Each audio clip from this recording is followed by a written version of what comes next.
ঘরে ঢুকতেই বিস্ময়, জানালা ভাঙা অথচ তালা ঠিকঠাক।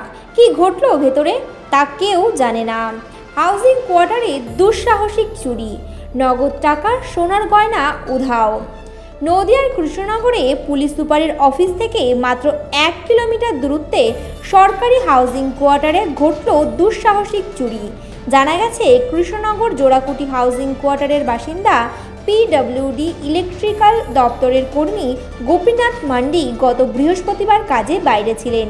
তার স্ত্রী ওই সময় কলকাতায় চিকিৎসাধীন ছিলেন।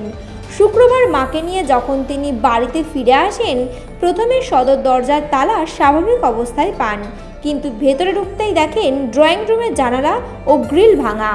ঘরের ভেতরে সবকিছু এলোমেলো অবস্থায় রয়েছে। খতিয়ে দেখে তিনি আবিষ্কার করেন প্রায় 1,64,000 টাকা, 10 ভরি সোনার গয়না এবং কাঁসা পিতলের জিনিসপত্র উধাও।